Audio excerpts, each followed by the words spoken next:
Welcome to the Afghanistan Project Podcast. I'm your host, Beth Bailey, and today my guest is Leslie Merriman, who got her start helping special immigrant visa applicants from Afghanistan several years ago as a volunteer with the nonprofit group No One Left Behind.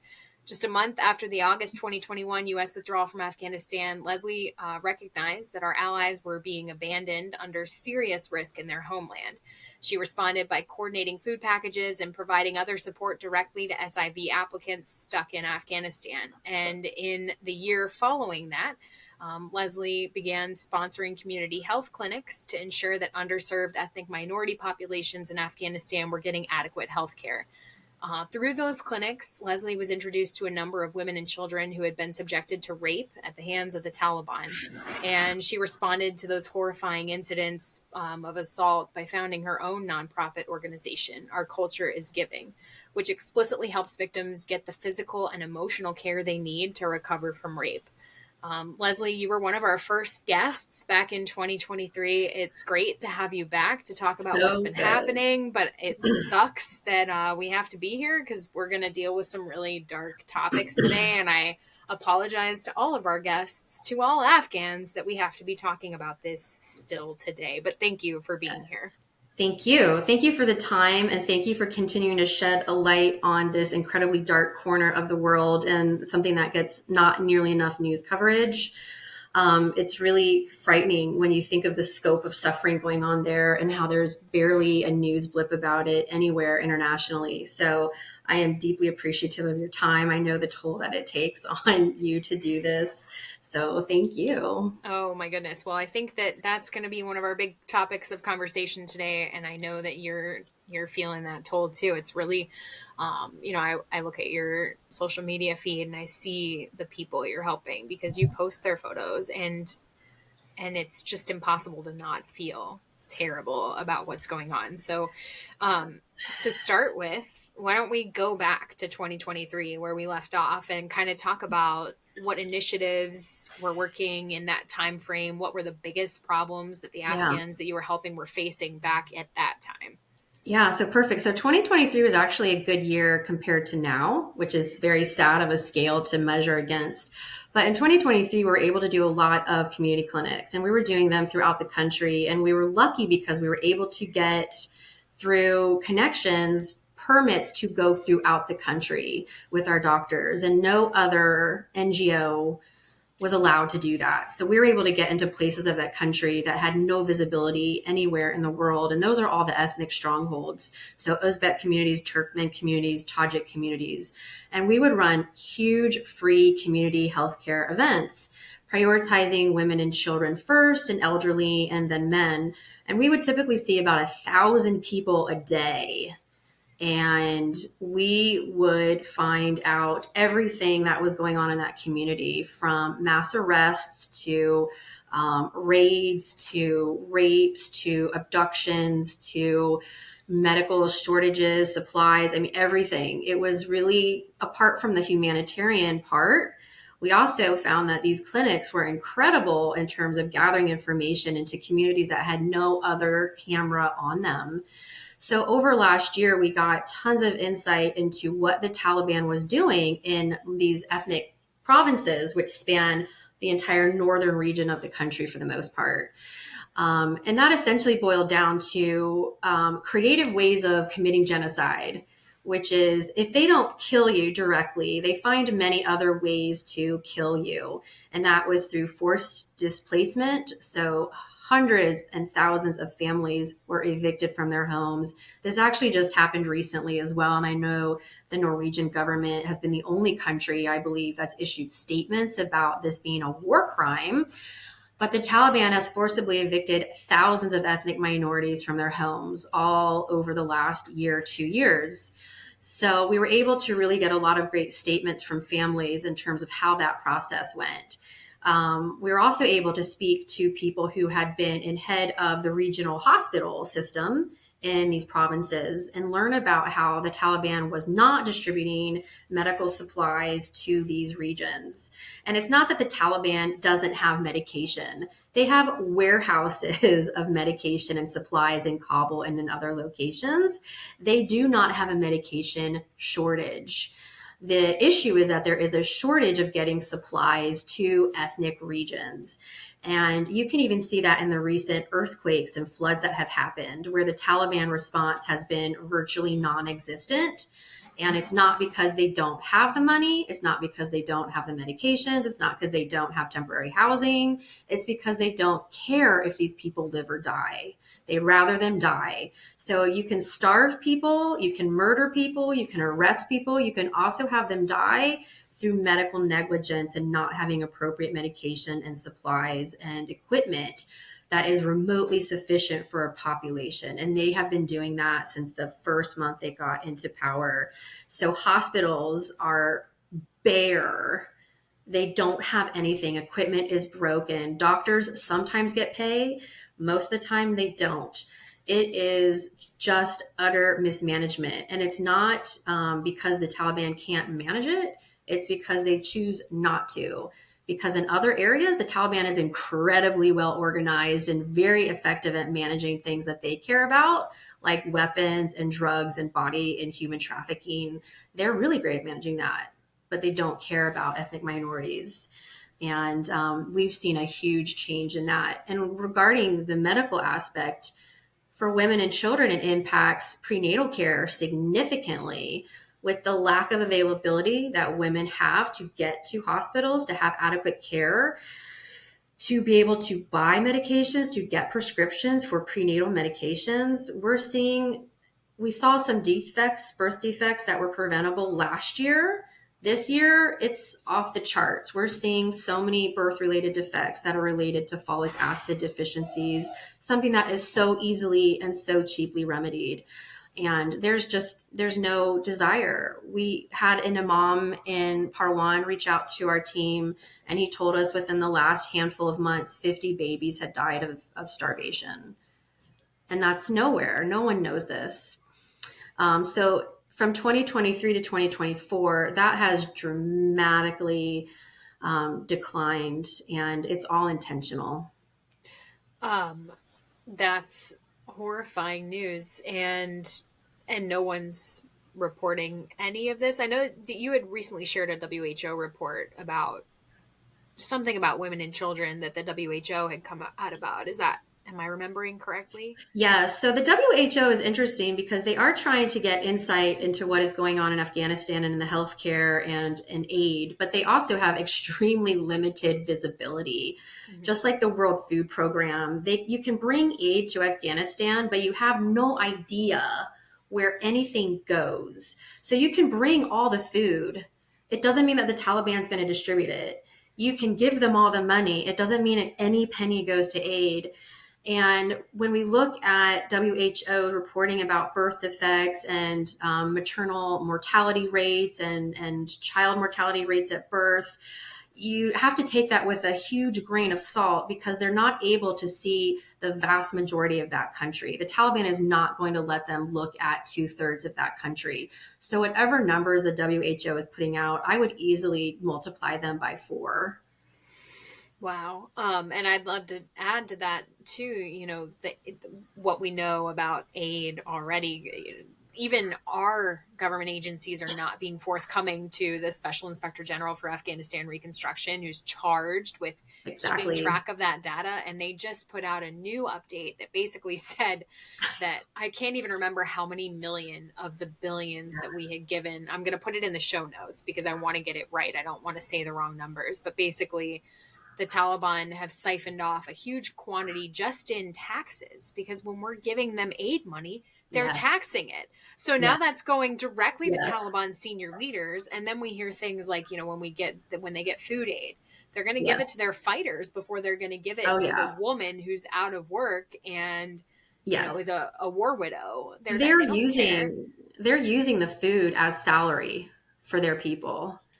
And they even had the WFP take the labels WFP off their food packages because they didn't want their employees to know that the food was given to them for free. And it was like they wanted their fighters to think that this was a gift from the Taliban. So the World Food Program conceded and removed labels off of their food deliveries. I hope why. it's the mealy flour that people were showing me pictures of way back in the day. Like at Yeah. least let them be eating mealy flour. It's terrible. It's horrifying. And I'd like to ask, one of the more recent pictures that I saw that you shared that was really horrible was a baby who, when the baby came to one of your clinics, it was already in just severe emaciation. I don't think I've ever seen a baby that emaciated. Can you tell us about that story? No, so one of our female doctors who is, I mean, the hero of heroes because she is a female, she is an ethnic minority, she is a doctor. She refuses to step down and she travels the country with a portable ultrasound machine and she goes and provides these free clinics to women. And we do that at the request of a moms, mostly who are really struggling and trying to care for their own community. So she had gotten a request and had traveled to Parwan and she went and a mom had said, I don't know what's going on. I have so many women and children that are sick in my community. So we sent her out there with some basic medications and supplies to do an assessment. And when she got there, she sent us pictures and videos. She went to the local clinics and hospitals and took videos of their medicine supplies, which were non-existent. And she texted us back and she said, there's so many children here that are beyond standard malnutrition. They are now into starvation and we don't even have the means to provide them with the adequate calories because once you get to such a point of deprivation, you need a very specialized diet and we don't have that care available. So she had the clinic set up and I think 200 women and children were there, but then some were not able to come. So she went and did house visits. And so we found some other children that were in equally horrendous states there. And the one child that we did immediately bring into our care was the child that we had on social media. And it's heartbreaking because we were able to raise the funds to provide for 1 year of very high nutritious food for this child. I'm still waiting for the medical bills to come through and waiting for all the finalized death certificates and everything. But the hospital, when we first brought him into one of our partner private clinics, the doctors said, the odds of this child surviving are below 50%. And we don't know what to do because we don't have specialized equipment. Everything has been stolen or broken. We don't have it. So we just tried to keep the child as comfortable as possible and tried to do tube feeding. And within a matter of 3 days or so, the child had passed away. And I at least, find comfort in the fact that, the parents had somebody at least try to help. And at least the child passed away in a safe, in a warm, and hopefully somewhat comfortable environment without pain, because starvation is the most savage way to die. I would think of a million ways that I would rather pass away than by starving, and a child to experience pain like that and just slow organ shutdown is horrific and it's criminal. And there is absolutely no need for that to ever happen anywhere in this world.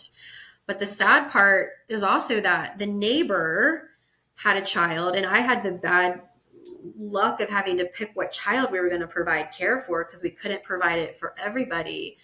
The neighbor had a child that was, I believe, 3 years old and was complaining of headaches. And our doctor goes in, and I didn't post pictures of this child. I probably will later, but the child has severe hydroencephalitis. So the child's head was, I've never seen a case so severe. So of course this poor child's complaining about headaches. There's also no treatment available. The child and all the children in the family were severely malnourished. So the malnourishment was an issue, but also the hydroencephalitis, which is water of the brain. And that would have required multiple medical treatments and, probably a lifelong stent to do draining. We didn't have the resources. We can't get any medical visas to even get the child out of the country. But our doctor reported back that every house that she went to, it was various states of malnutrition. There were not any healthy children. And malnutrition is insidious. It starts in little symptoms that children will develop. And it's horrible because it starts at birth. You have women that are malnourished chronically now for 2.5 years plus. And then they're pregnant, and then they're giving birth. They can't produce milk. Formula is outrageously expensive. They can't buy formula. It's hard for us to buy formula.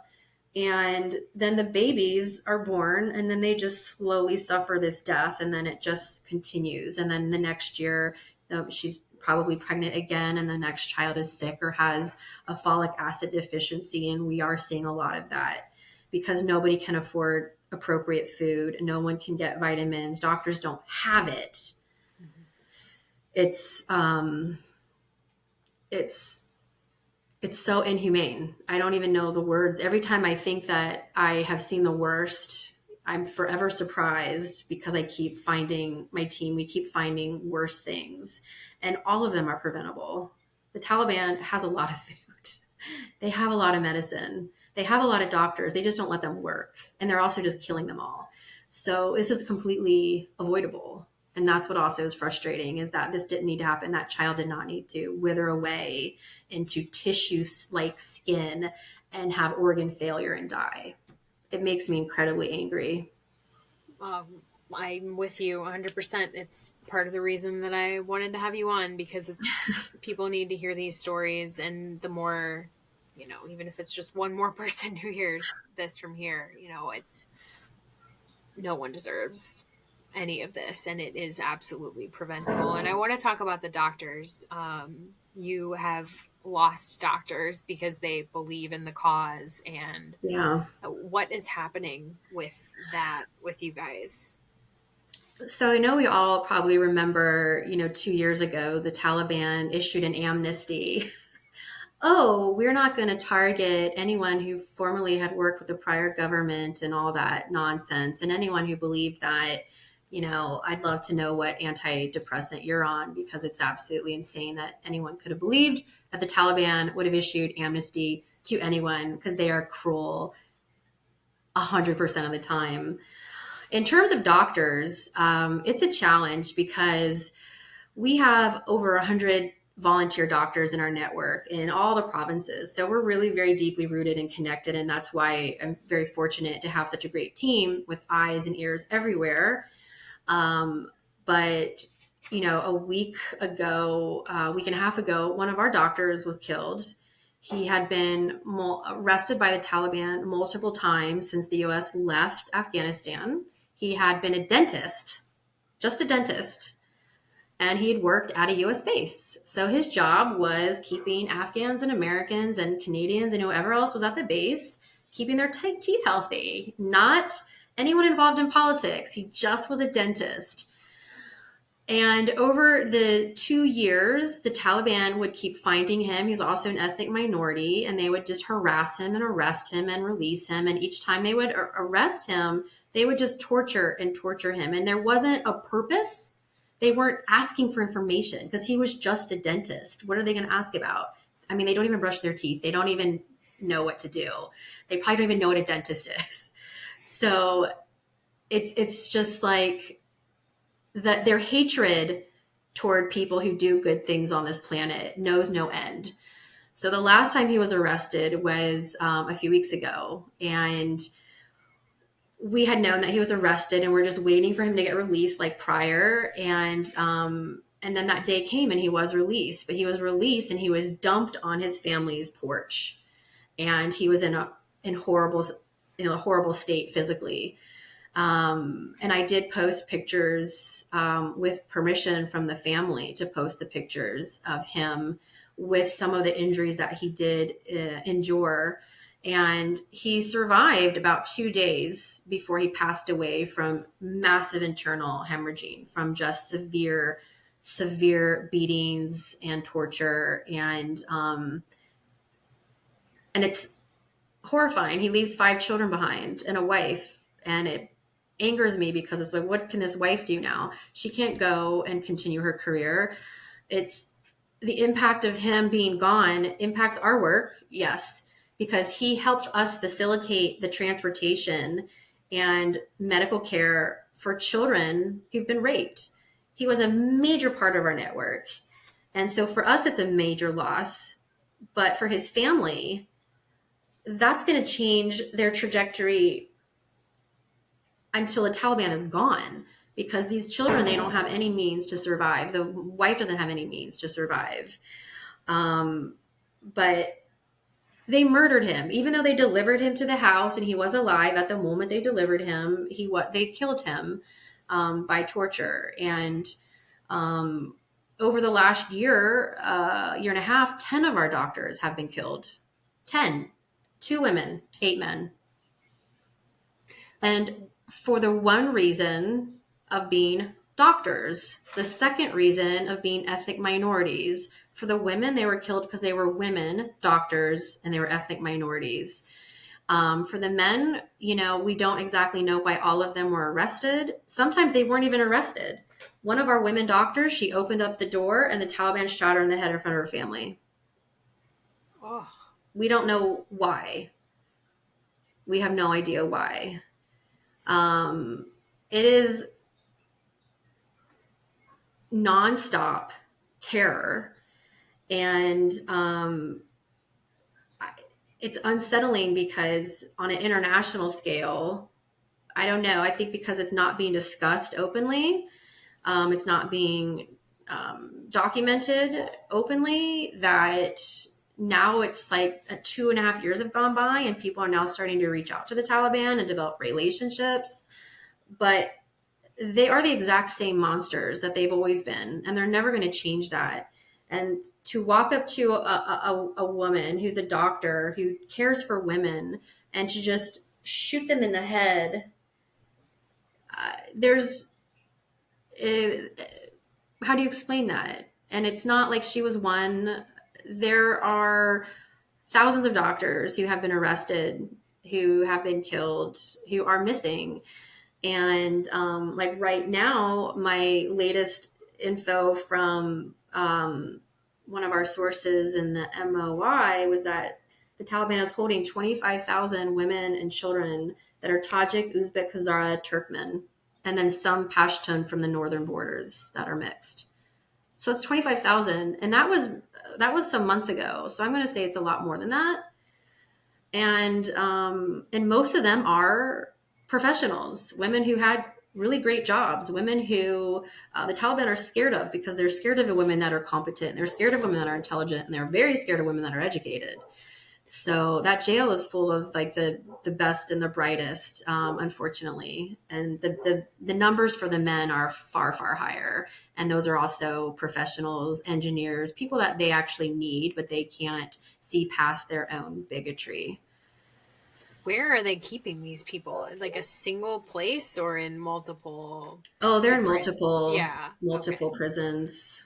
Yeah, multiple prisons. And I know from things that I've heard from, like, I'm thinking about Amina, who went by a false name, who was on a couple weeks ago, talking about these women who are imprisoned by the Taliban are being raped there. They are been impregnated there. And this is obviously nothing new to you, and it transitions really well into, the mission of Our Culture is Giving. And I just wanted to know what's an update on that. I mean, that I've covered some of the early stories that you had documented when you just started Our Culture is Giving, but I haven't been able to keep up with as many of those. So is that happening at the same rate? What's happening to these children and women and teens? It is. We cannot keep up. We have to turn cases away. I have to prioritize who we can take in. We still have our care center based in Kabul. It's multiple safe houses. We have a care base where we provide our care. We have private in-house education. It's a very holistic treatment that we provide. And we don't just treat the rape victim and leave their family in their home in Badakhshan or whatever. We bring the family because I don't want to separate families. It's hard to know if you can find them later. So we bring the whole family, and the whole family gets medical care because all the children are actually sick anyway. So we care for them. But we are still bringing in children all the time. And the scary part is that it's pivoted a bit, where the first year, a lot of our cases were, there were so many women and children that were raped by just regular Taliban, just like the guys patrolling the streets. The thing that's changed is that we're seeing a lot more of our cases come in, and they are being raped by Taliban who are very high profile. They are very high ranking. They are governors. They are deputies of organizations that are very prominent. And they are facilitating gang rape. So the lead, the head, that most senior ranking Taliban will bring in a victim, and they will get the first right of rape, and then they leave that victim to all of their men. And we're seeing that it's from the top down. It's not just that the Taliban isn't managing their men, and their men are wild and out of control, because that's an excuse that they're going to make, is that we can't control the men in all of the fields. Well, the truth is that they do, because they are controlling it from the top down. It is an unwritten expectation for them to do rape on children, boys, girls, doesn't matter, and women, doesn't matter their age, as a means to demoralize and break the community. So they're doing that. They're doing it all the time. And every single rape victim that we have taken in the last year, every statement that we have gathered has shown us that there are multiple girls in these rooms. The Taliban is holding these houses, and they're full of women and girls, and they're keeping them long term. One of our doctors was kidnapped at a checkpoint by the Taliban, one of our women doctors. And she was taken to a house, and the Taliban said, you need to check the girls that we have here, because some of them are bleeding a lot, and we're worried that they might die, and we're not done with them. So she didn't have a choice. The Taliban took her to this house. So she was terrified. She starts checking the girls, all these little girls. And she's like, what's your name? Where are you from? Just trying to get information and trying to provide care without any medication. And then she says, okay, I've checked everybody. I'm ready to go. And they said, oh, you're not going anywhere. We're not done with you. They held her, and they raped our doctor. And after several days, another doctor came to the house, and the Taliban is bringing doctors to these rape houses. And the doctor that they brought this second time knew our doctor and said, they have you here? Okay, I can't leave you here. And they devised a way to smuggle her out. And then we got her out and eventually got her back to Kabul and provided care and all that stuff. But they are providing medical care, including abortions, in jail as well. So the women and girls that they are keeping, they keep them long term. They do gang rapes. They provide medical care so that they can keep them alive longer. They provide abortions so that they can keep raping them and not feel guilty about raping a pregnant woman, because that's the hypocrisy of their ideology. It's such a disjointed morality. I have a hard time understanding it. But these rape houses are just a meetup, and they have dance parties, and they, the Taliban men hang out, and they, have their dinners, and they make the children and the women dance, and then they rape them the rest of the night. So it's very disheartening because, again, it's like, where's the international outrage? I'm going to see if I can actually find her statement. And she's really struggling still. She's got severe PTSD. We do not have her doing any more volunteer work anywhere. She barely can leave her house. If While you want, you look for it, I would like to hear it, but I just want to make sure people know too that like, if any of these women were having consensual sex outside of their marriage, they would be stoned to death. But if the Taliban has yes, sex with them non-consensually, whether or not they're married or a child below the age of yes, consent, yes, it's fine. And yes, that is the logic of a Talib. yes. I hope there are some Talibs watching right now and I really hope. listening to I to really hope. Western women who refuse to veil and refuse to do any of the bullshit that they Yes. demand of their women, talking about how absolutely despicable and disgusting they are, and that every single woman in the world should know exactly what they're doing, and that hell hath no fury Oh, like what yes. women will do to them when they're out of power in this country. But I digress. Please do, if you can find her. I don't think I've ever been this angry on the I podcast do. before. I have it here. So I withhold names and all the identity Yeah. markers. So she was born in Parwan. She is an ethnic minority. She is Tajik. So I'm going to read her statement. Her statement was taken in Farsi, and then my team translated that. And so that is what I have for you here. And these are her words. I have not changed them in any way except to redact personal identifying information. During the Republican government, I worked in one of the hospitals in Kabul province. I was a member of the Afghan Midwives Association and traveled to different provinces to monitor the situation of women. When the Taliban took over the government, I continued my activities in the field of health as a women's doctor. Unfortunately, day by day, the Taliban had created a lot of pressures and obstacles and restricted the work in provinces across Afghanistan, especially in Tajik populated areas. The availability of health services in these Tajik districts was in a horrible situation, especially in areas where Taliban attacks were still ongoing, such as Panjshir, Kapisa, Baghlan, Andraba, Parwan, Takhar, and Badakhshan. Due to the high number of deaths of mothers and babies in birth when the Taliban took over because they stopped letting doctors work, I could see that women's health care was ruined. In my career, I always tried to take care of women and girls who were also the victims of rape. Unfortunately, in September 2023, I was notified of a rape victim in the Baghlan province who was in a very bad and critical condition and needed help. We went there with our team to provide medical care.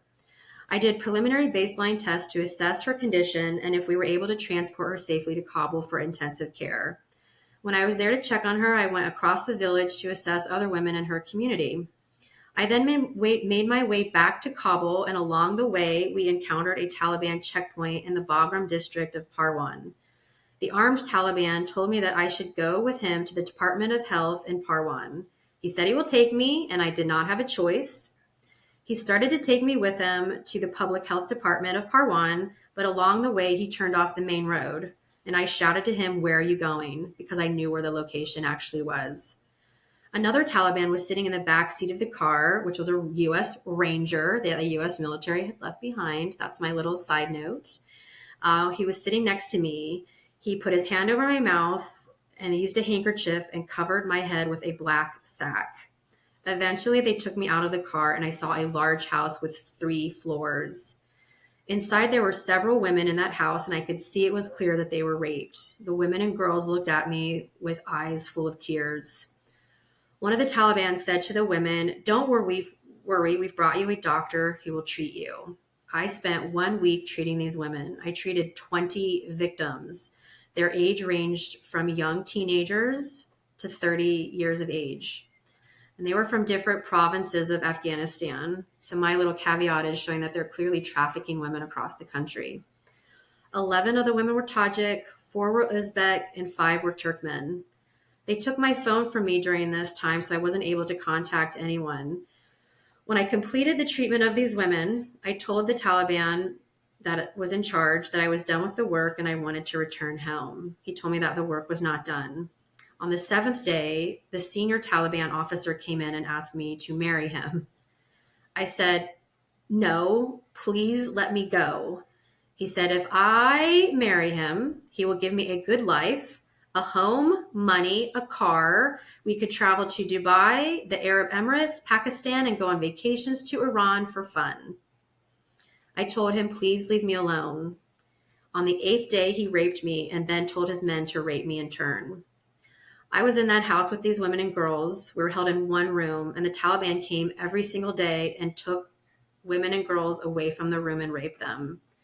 On October 15th, 2023, the Taliban brought a male doctor to the house because many of us were sick from blood loss and infections and had pain. The male doctor knew me, and when he saw me, he got very angry. He said that the Taliban had brought him to this house under the pretense of giving medication to sick girls and women that the Taliban had found and were caring for. He didn't realize what was going on in this house. Once he realized that we weren't sick, but that we were being raped, the Taliban said that they told him that once they got, this part's weird, once he helped us get better, the Taliban told us that when we were no longer sick, they would find our homes. I told him that that was a lie, that these girls were from all over the country and they were being raped by this group of savages and that they raped me too. He helped me escape. He was able to sneak me out and I was hiding, and he was able to shuffle me out while he distracted the Taliban men. I stayed in hiding for a while in this house from one of this doctor's relatives in the Kapisa province. Unfortunately, the doctor who helped me was arrested. The Taliban realized that I had escaped and he was the only possible explanation. I was brought to Kabul by this doctor's relatives. I arrived in Kabul on November 4th, 2023. I contacted our team and went to a safe house and informed my father that I was safe. Later that day, my father came to see me and learned about what had happened. I was too scared to go to the hospital, and I was not able to go to the hospital.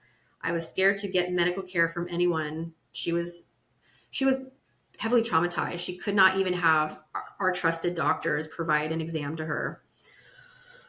We started my medical examinations on December 1st, 2023, almost a month later, and now my treatment is still ongoing. Unfortunately, the Taliban have found my family's house in Kabul and captured my brother in order to find me. But right now I'm in a safe place with your team, and I'm very grateful for your service. Unfortunately, hepatitis B was reported in my initial screening, and I'm waiting for the rest of my lab results to come back. I am not doing well. It's hard to sleep. I feel like they're going to find me and kill me. I have constant nightmares, and I see them in my sleep. So she's still in our care. She's not doing well. Physically, she's doing all right. Mentally, she's not doing well. There's a lot of second guessing that she has going on, where she's wondering what she could have done to help these other girls, these women that were in this house. But it's a lose-lose situation. There's nothing you can do. So she's just trying to find peace, but all the while knowing that her brother's been imprisoned because they're trying to find her, and the doctor who helped her is still in prison. No one has information about his whereabouts. We are still doing the work, and the Taliban hates it because they don't believe that rape exists, even though they really love to have their men do this. And the thing that we know is that the Taliban takes rape very seriously. They know that it is a very powerful weapon. And I know that because we have sources in the government that leak information to us. And one of the things that were leaked to us last year was parts of a database that were an Excel file that showed Haqqani in the MOI, the Ministry of the Interior, which is essentially the police department, tracking every single reported rape that was known in that country. And the Excel file would show the date of the rape, the victim, their ethnicity, where it was, their name, all the details about them, who reported the rape. Like, did the family go to the police station and say, our 4-year-old daughter was raped, we want justice? And then the disturbing part was the Taliban's section, which was who the rapist was, the Taliban then having a meeting with this person, and then the after action. And in no instance were any of the rapists punished. They were put back on duty or promoted. So if they say that they don't know that this is happening, they know at the highest level and they're advocating it and they're rewarding it. This is a system that is degrading millions of people in the most insidious of ways. And it is known and organized at the toppest level of that, at the most top level of that government. And so of all the people in the Taliban that I hate, Sirajuddin Haqqani is my number one that I hate. And there was a lot that I hate. But the fact that his fingers are on reports like this and he is approving this amongst the many other things that he's doing, it really makes me wonder why he hasn't been apprehended yet. Because there have been many opportunities to apprehend him. But I actually want to talk 1 second about his deputy. His deputy is Malavi Tajmir. And I actually posted about him a little while ago because he came onto my radar because one of my team members, one of their family members, was murdered by this person who basically runs the police department. And the way that this man is murdering people that he believes are associated with the resistance activities is medieval in the kindest of words. When the family found their son's remains, it was a pile of skin. A pile of skin. And this man is evidently quite known for taking people who are supposed resistance fighters without any evidence and dousing them in oil and setting them on fire, putting the fire out, and then skinning them. And that man, is out there living his best life. He is the deputy of intelligence, and he is Haqqani's buddy. And again, we're sending 200 million US dollars to the Taliban every week. I had sources inside the Bank of Afghanistan confirm that. And that is going to these men's pockets. And this is what they do to our allies. This is what they do to doctors. This is what they do to women. This is what they do to children. We have children that have come into our program as young as 4. We had cases reported under age 4, but we were not able to save them. They passed away. And it's I don't even have the words. I don't have the words. Despicable, beyond despicable. I wanted to ask one more question about specific things that I know we've talked about before. We had talked about some Tajik mass graves way back in the day, and yes, it is my understanding that you have gotten intelligence about additional mass graves since the first 2. Yes, so we spoke about. And I'm always forever hopeful that the work that we do, be it documenting rape cases, be it documenting these crimes against humanity, and then getting into the category of war crimes, I'm hopeful that one day this information is able to be put into an evidence file and used for justice. So we did document 2 mass graves. We had 2 eyewitnesses that were volunteers with the Red Crescent, and they were forced to participate in the burials of 2 different locations of mass graves. And I had shared that prior. I think those mass graves were from literally right after the U.S. government left. So it would have been 9/2021, and then the other one was in early 2022. Right now, we're finishing up reports on 3 new mass graves, and they are, if you can imagine, they're worse than the ones we had documented before. There's one in particular that we are working on, and the remains in there have been hacked into pieces. So be very hard to identify people, which is obviously part of the game, but we will be hopefully getting that information out very soon. And those will be 3, and they're all very new because, again, the Taliban is not slowing their roll on mass murder. And again, we just try to document things the best we can and hope that at some point, somebody, I don't know, gets out there and I don't know, puts these people in a cell. And that's why we document the rape cases. There's not really any other NGOs that are there that are able to do that. We also provide abortions to rape victims, and nobody else, to my knowledge, does that in Afghanistan. And I'm incredibly proud of my team for doing that. Because, apart from all the other burdens of being a victim of rape in that culture, having to be pregnant in that situation is all the more horrific. So we are incredibly fortunate that we have those resources. And we've never had one complication. We only, unfortunately, can do first trimester because of what our medical capabilities are. But we actually just did one a couple weeks ago. A very high-ranking Taliban intelligence officer raped a very young girl. And it was very hard to get her to our care center because when she had escaped the rape house, this man had set up blockades everywhere to try to find her. But we luckily were able to get her in time enough within the first trimester to safely do that abortion and end that part of her life, miserable chapter. So that is something I'm very deeply proud of that my team does, and hope we can continue to do. And luckily our medication that we get for that is very safely sourced. So I don't worry about that because there is some bad medicine in Afghanistan. Yeah, I've heard about that. And in Pakistan, from my understanding, it's just, you don't know what you're getting, and You don't. people will Even absolutely vaccines. screw you over if they can make some money off of it.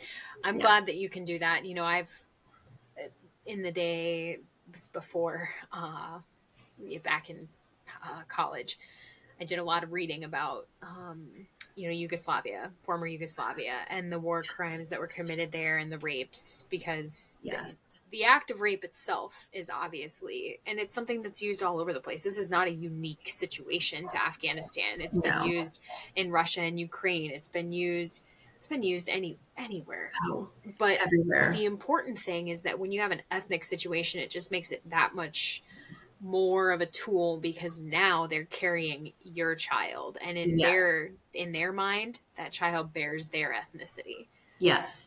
And they've made you it's also just an extra.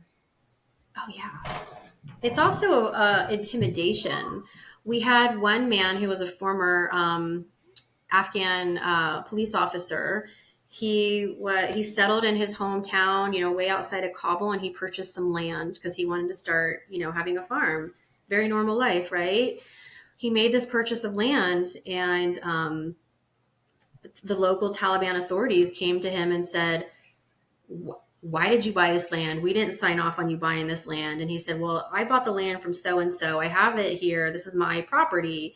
And the Taliban said, well, no, it's not. You need to give it to us. And he said, no, it's mine. And so they came back later and they raped his little child, and they raped his friend's child.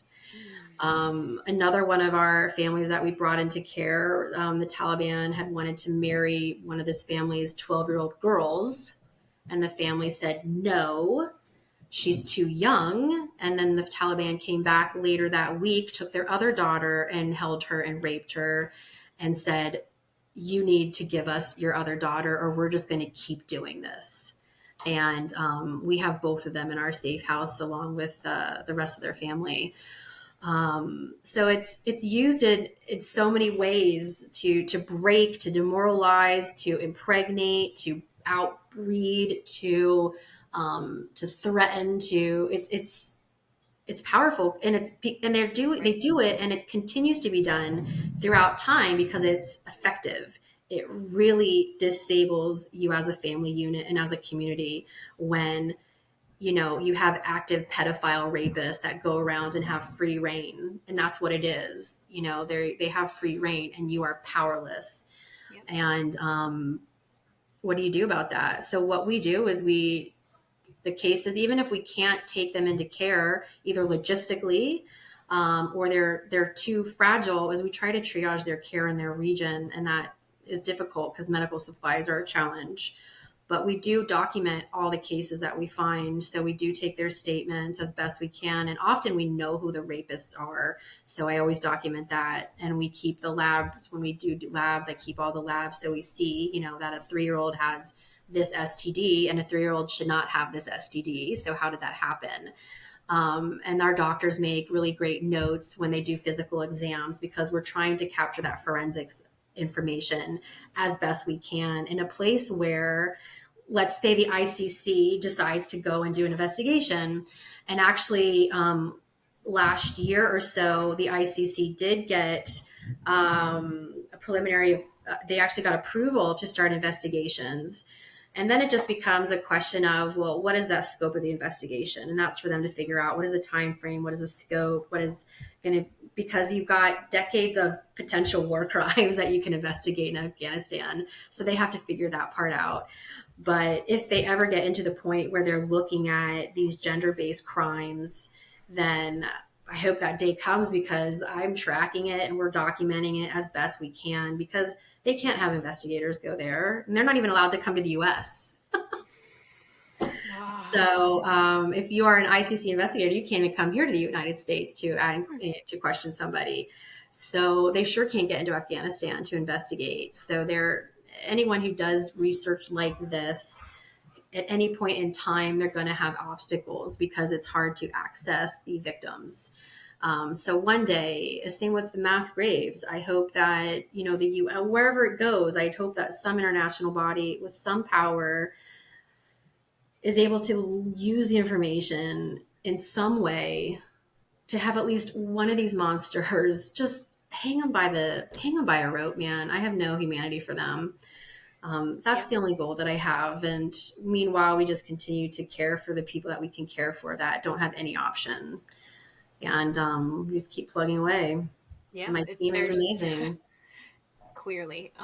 There's no legal recourse, right? Like here, if that happens here, because it happens here, right?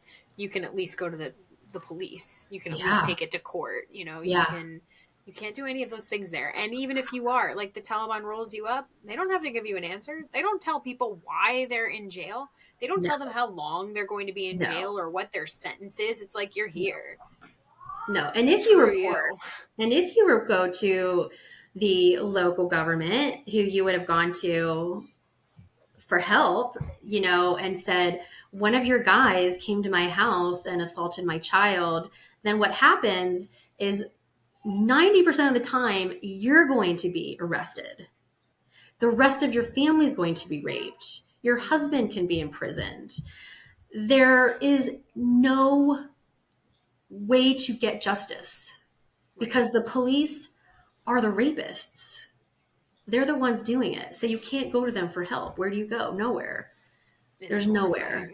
It's horrifying. And so that is, the final thing I want to ask you about is the toll that this takes on you, because that was in that first episode that we recorded, that was a really powerful point there. And, how do you handle it? What's the impact? Mental health, man. I mean, what is that? What is mental health? It's overrated. You're not asking me. I was going to say, don't ask me. It's a significant toll. And it's sad, because I've learned to live with it. And I think that's even the more disturbing part, is I've learned to live with it. I've learned to compartmentalize too effectively. And like a really close friend of mine, a childhood friend, passed away last year, and I'm surrounded by death. I have people. I've had so many SIV cases that have been killed in 2.5 years. It's a never ending onslaught. But my really close childhood friend died, and when I found out, I couldn't even deal with it. I'm so used to taking the bad news and putting it to the side. And it was like 2 weeks later when I was actually able to get into that moment and mourn and feel the loss of his passing, because I have locked everything away and put it somewhere, and like super unhealthy. I just lock it away, put it under the rug. And, I had to, up my Prozac dose a little bit. I try to force myself to stay onto routines to maintain better mental health. Sleep has been a chore, because I used to be on Afghan hours, And I've tried to transition off of that so that I can have a normal, productive day in the United States on the East Coast and not be on Kabul time, because that's a hard life. They're like 9 hours. So I've had to go back to try to having normal sleep arrangements, and it's hard. I have nightmares. I have a lot of anxiety because I'm reporting on information that is not popular. I've been told that I was on Haqqani's kill list, on his American I hate you list, and my name is on this list. So if he ever comes to America, he'll have to find me. But that doesn't make me sleep well at night.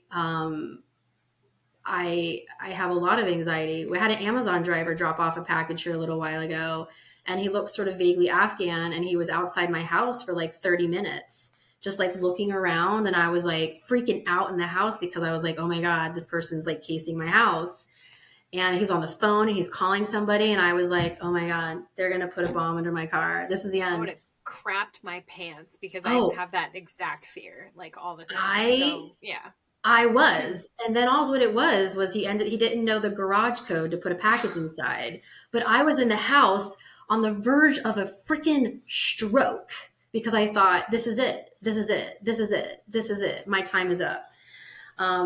So I have a lot of anxiety going on planes. I have anxiety having to go out into very popular public places. I have a ton of anxiety because I get the unfortunate news of all sorts of horrible activities that are being planned to target Americans that I was told, quote, will make 9/11 look like a picnic. That makes it really hard for me to sleep at night when I know that that is what their goal is and what they're working on right now. And they're working on that right now. And I'm not going to pretend that that doesn't impact me. It does. And I try really hard to provide information to appropriate agencies so that they can do their job. And that's a challenge. But yeah, my mental health is pretty much shot. If I could go back in time, I kind of joke about it where it's like, if I could go back in time, like 10 years to when I signed up with No One Left Behind and was like, oh, you need diapers. Oh, you need formula. Wonderful. Let me help you go. Oh, here's a new dentist. If I could go back in time, I don't know that I would have followed the same path, knowing where it's brought me today. I probably would have, just because I feel an immense obligation to help people that don't have other avenues. And I have an immense obligation coming from a military family to help people who help keep our guys alive. And I can't let that go. And I'm also just incredibly stubborn. So I probably would have done the same thing, even though I like fantasize about going back in time and just volunteering at like a horse stable, like, oh, that would be amazing. Right. Equine therapy versus, yeah. Yeah. My therapist broke up with me. Oh, wow. Yeah. She said that, I know that was a moment. She said, you need to find a therapist that handles people who have survived mass trauma. She goes, because your trauma isn't one event. Your trauma is ongoing and it's different. It's not just you're reliving a moment. You're having moments all the time. And she referred me to some people that I still haven't contacted because it's on my to-do list, which is like 8 pages long. But she's like, for people who have survived like mass shootings, for veterans who have severe PTSD, and for people who, I don't even know. It was like the craziest comparison. She was putting me in a category of people, kids who've survived school shootings. She's like, you need people who do that type of therapy versus what I do. And I was like, so you want me to go to like the heavy duty therapist? And I was like, are you breaking up with me? And she's like, you are outside my scope. I can't do this because you are drowning in trauma and repetitive death and loss that is not normal. And I only handle a normal, like singular loss. And yours is like so voluminous. And I was like, wow, well, I'm just going to have to get more Prozac. So I'll do that. But No, but I mean, it's true. Every story that you're part of is something you carry with you. And I can totally see that. And it's hard. It's hard to walk around with all that. It is, Just, and yeah. it's hard because sometimes I feel like that crazy person who's like, when you all know that person, everyone's like, oh, that's that crazy conspiracy theorist person. Don't listen to what Bob says.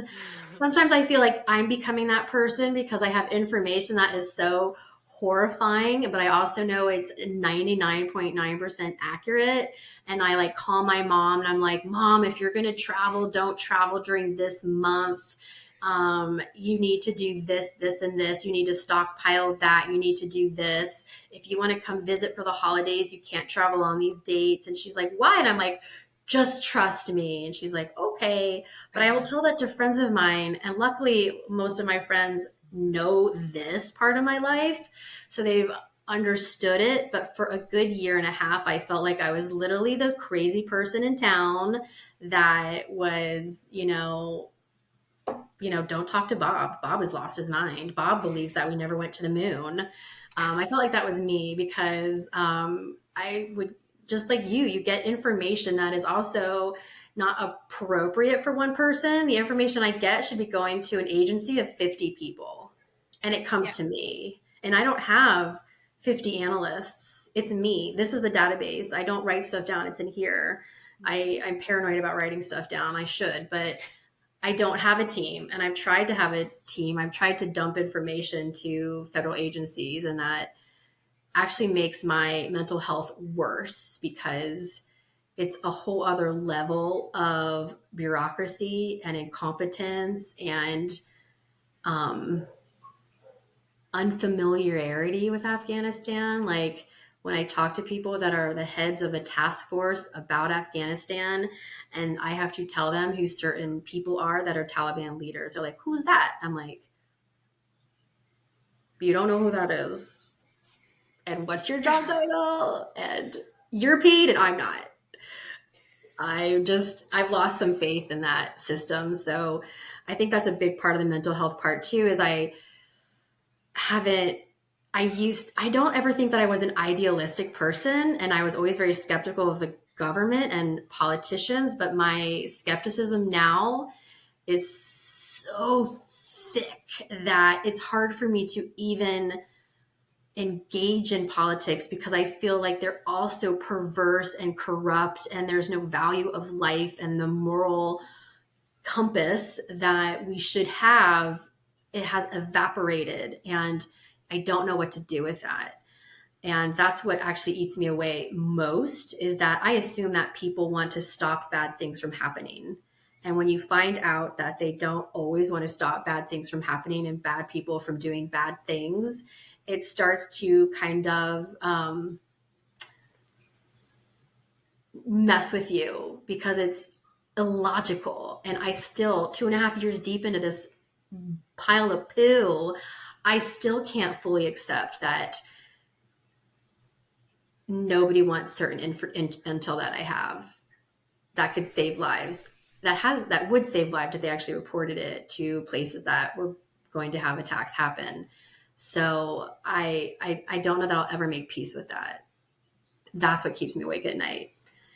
Is I don't feel like the people that we pay, the people that represent us, the people on a global level, these leaders that run around and say terrorism is bad, but then they pay terrorists. I have a really hard time connecting the two of those things together. That's what keeps me awake at night. That's what actually breaks my mental health more than anything. It's not even seeing these victims because I've always known about rape. My grandmother survived World War II. She had Nazis living in her house. I'm pretty sure rape was a part of her life, even though she did not explicitly speak to me about that. So, but rape was never anything that was unfamiliar. But what's unfamiliar to me is callousness to this degree. And that's what keeps me a little bit off mentally.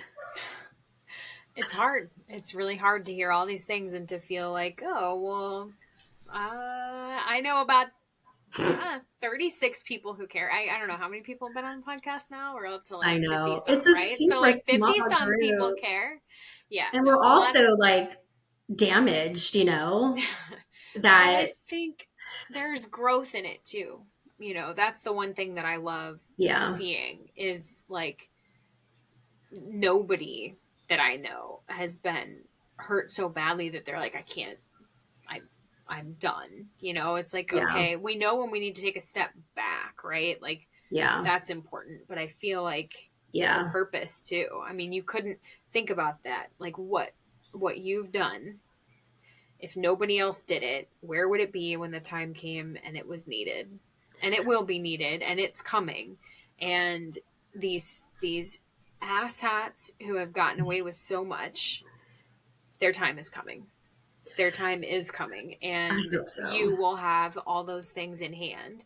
And yes, it's come at a huge cost. And all the things that people have been doing, I've been watching the cost. You can see it in their faces. You can see it in just, I mean, how many people have come on here and talk about moral injury and post traumatic stress Oh and man. all of the horrors, right? And you have to talk about it.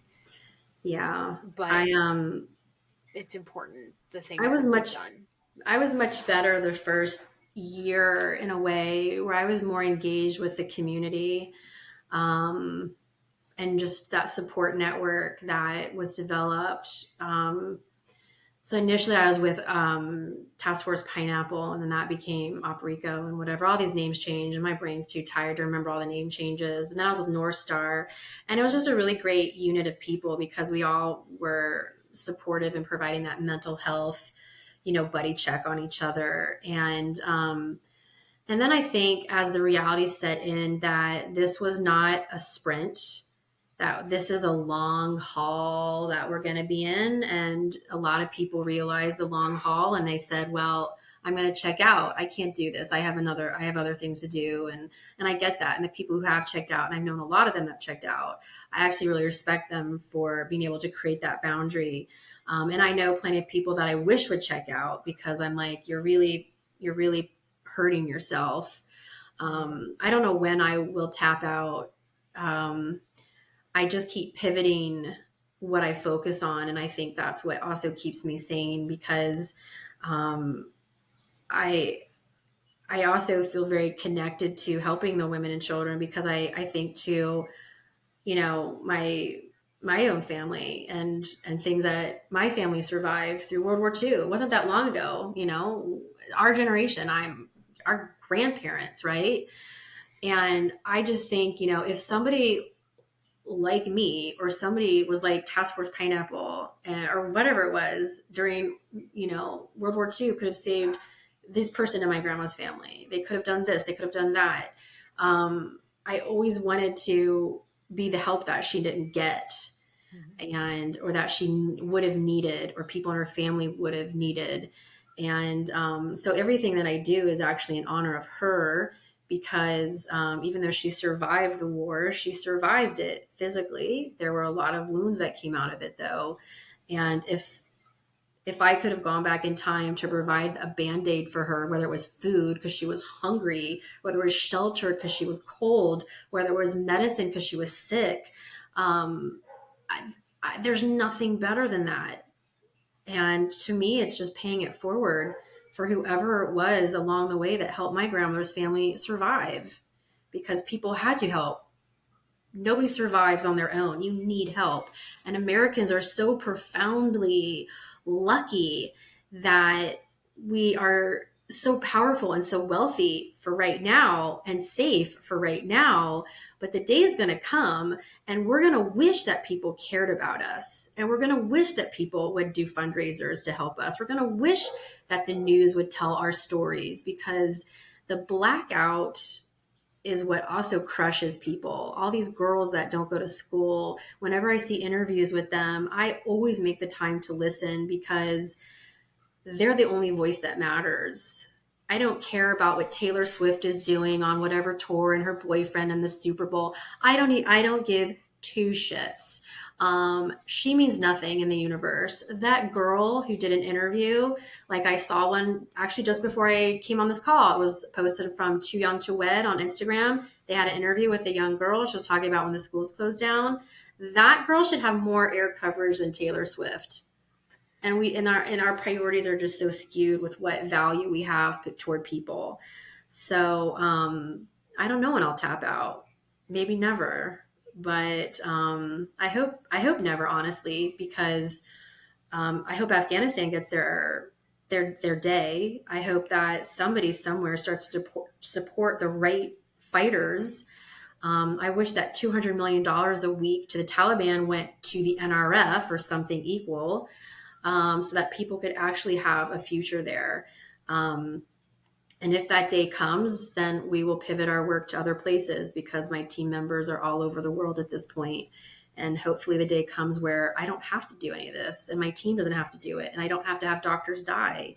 And I don't have to, smuggle lab results out of Afghanistan for testing. That would be wonderful. But I don't see that world happening. I think it will improve in Afghanistan. Something has to give. They can't stay forever, right? But even when they do, like, let's be real. I can't remember who wrote this, but I opened up the atlas and put my finger on the spine and asked, where does it hurt? And the answer is everywhere. Like, yes. It doesn't matter. Somewhere will always be terrible. And what Afghanistan has done, and you're right, I was incorrect when I said that everybody's all still in the fight. You're right. A lot of people have had to step back. I think the people I have spoken with, most of them have stayed in, and that should make sure I say that. But it's the other thing that has happened is that so many people have started in Afghanistan and pivoted and expanded elsewhere and said, where's the pain? Amazing. I'm going to go to where the pain is. And granted, there have been a lot of bad things that have radiated out of Afghanistan too, or, good people who went to bad places because they had no other place to exist without being slaughtered, right? There have been a lot of good and bad impacts. I just think I'm always really glad to hear when there are people doing the hard things, and you are doing a very hard set of things. But I know that your family would be so proud, because you're right. The helpers are needed. They are really needed right now, and there are very few of them. So you're doing God's work, and I'm really glad to hear. I mean, God, it's hard to hear, right? But I'm glad to hear it is those things. It is, and to know that somebody's listening, right? That's what these girls need to hear. Someone is listening. Yes. Someone cares. Yes. There are plenty of people, you're right, that little girl should be front page news for everyone. Everyone should know that that's going on. But there are people who do, and people who are pounding the pavement every day. 1,000 days. We hit 1,000 days of no education for girls above the 6th grade. I believe is what the stat is right now. It was a temporary thing, by the way, remember? It was just going to be, they just had to figure out, they get to get some kinks out of the way. Yeah. Well, in some other regions, it's 10. It's not even 12. Yeah. I'm not surprised. The Taliban think nothing of women, and yet they're afraid of them. They know the power of women, because if they didn't, they wouldn't try to repress it so hard. Well, the thing that also never ceases to amaze me, and it also links to the utter hypocrisy of their ideology, is that the Taliban spokesman, Zabihullah Mujahid, who's also the deputy of information and culture, his daughter is in Europe right now in college, and she posts on Instagram, no hijab, she's nothing's covered. You see her hair. The thing is that all of the senior Taliban leadership, their daughters are out in Europe and other countries getting a full-on education, and they don't care. And it shows me, again, the hypocrisy. They want to control the people to steal from them. So you have people that are poor and uneducated, you steal from them. It's easier for you to steal and rob and do all of these horrible crimes. But they don't want that. They send their daughters to the best schools. So they clearly understand that what they're doing is wrong, that there is no morality to it because they don't even follow their own preaching. Yeah. I'm sickened by them. I have been since the beginning. I think I tried to start the hashtag no, don't trust the Taliban from like I'm going to day use one. it. Oh God, like day one of August of 2021. I was like, what, you guys are listening to them because they're saying this? Like, are you all addled? Have you not watched the last 20 years? And yeah, I stopped trying to push that out. But I'd like to also say, free Ryan Corbett and all of these other things that are going on in Afghanistan right now that nobody wants to look at. Like, we have captured Americans being tortured in prison by the Taliban. Like, and yet we're giving them this money. And finally, you see like Sagar is saying, hey, should we really be doing that? Like, we need to weigh the benefits of giving these people the money. Like, yes, you're stopping starvation. And from what I'm hearing from you, Leslie, I can't imagine, like, you can't stop the food aid, right? Because if people are starving now and you stop the food aid, good God, like, I can't even imagine. But you can't, like, something's got to give. We have to freaking wise up here and do something. Well, it's called putting strings and contingencies on the aid you give. You don't give food without having checks and balances. You don't give them money without seeing where it's being spent. You don't give aid without having people on the ground providing accountability. And that's where the mistakes are, is where you have the World Food Program coming in with their cargo jets and the Taliban is unloading it and distributing it. They don't know where anything goes. So they can say, well, we've distributed, this 1,000 number of kilos of rice and flour. But that doesn't really mean anything. And same with aid. We give money. We need to say, if you want to keep getting your $200 million a week, you need to have girls in school. You want the money. And because the Taliban wants money, they're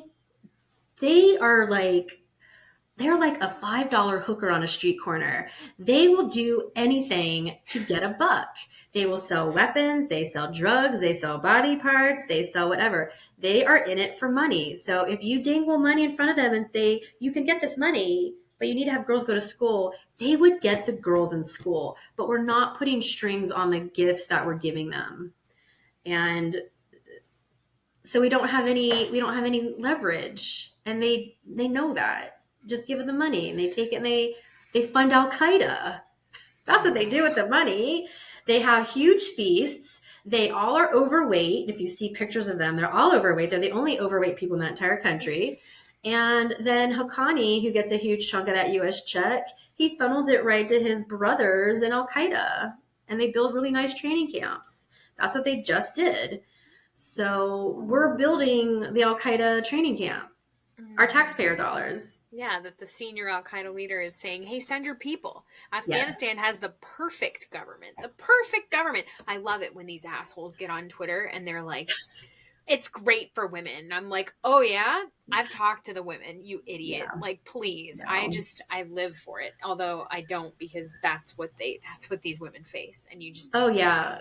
He's been working really, really hard for about 2 years. He did a major reorg of Al-Qaeda about a year and a half ago.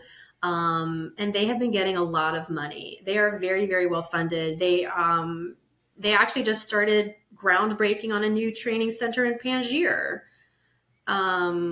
They're doing really well. And I don't like saying that, but they're doing really well. And they're not just getting help from the Taliban, they're getting help from other countries. So they're rolling in cash right now. And so like they told me, they want to make 9/11 look like a picnic. Yeah, that Al-Qaeda leader was praising all the sleeper cells that are waiting to do their missions in Western countries. So, yes. It's been, yeah. Well, I'm going to say, if you have a final word, Leslie, I'm going to give it to you. And then, What is my final word? My final word is people just don't look away. Mm-hmm. Where there's a dark corner, get out a flashlight and go look at it. Open it up, do the work, just acknowledge that those people are there. Even when I was doing Syrian aid, one of the only things that people would tell me that they needed was awareness. So look at the things we don't want to look at. People deserve that much respect. And if we can't do that, then what are we? Nothing good. So just don't turn away. Yeah. Look at the things that aren't pretty. I'm on board. I think that's really important. And then I'd say give to our culture is giving, because the more you guys have, the more people you can help. And obviously there's just so much need. Every penny. No one on our team is paid. Every penny goes to medical care. I usually match our donations. So whatever comes in, I usually am throwing in all the free change that I have from work. So every dollar is basically $2. I usually tell people that our typical care from A to Z, when we bring in a new rape patient, to do transportation, get them set up for food, do all their preliminary medications, antibiotics, all that. We usually, in safe houses, it's usually about $300. So $300 saves a child's life. The rest of the care is very nominative in terms of amount, but that $300, that lets us bring a child into our program, and they are then well funded for months. We've had kids that are in our program now for over 2 years, and they are thriving. And seeing their chubby cheeks makes me happy. Yeah, that's amazing. I am really glad to have you here. I know it's a hard update, but it's an important one. And I'm bless you for what you're doing. Keep it up, even if it's hard, and find that therapist who can do the mass trauma, because man, you deserve it. You deserve that for you. And it's like, you can't, the empty cup. You can't pour from an empty cup. It's so hard. It is so freaking hard. True. I will be sending you some good juju. And I just want to thank all of the listeners today for sharing your time. This has been really a difficult one to listen through. If you've made it all the way, we appreciate the hell out of you. Spread the good word, even if it's hard. It is hard. Nobody wants to talk about this stuff, but nobody does. But if nobody does, then who hears about it? Exactly. So if you've enjoyed the episode, make sure you're following our YouTube page, enable notifications so you get future updates about other episodes that will probably make you sad, but also give you really important information to share with people about devastating topics. With that, Tasha Kaur, hope to see you again soon. Thank you so much, Beth. Thank you. You bet, Leslie.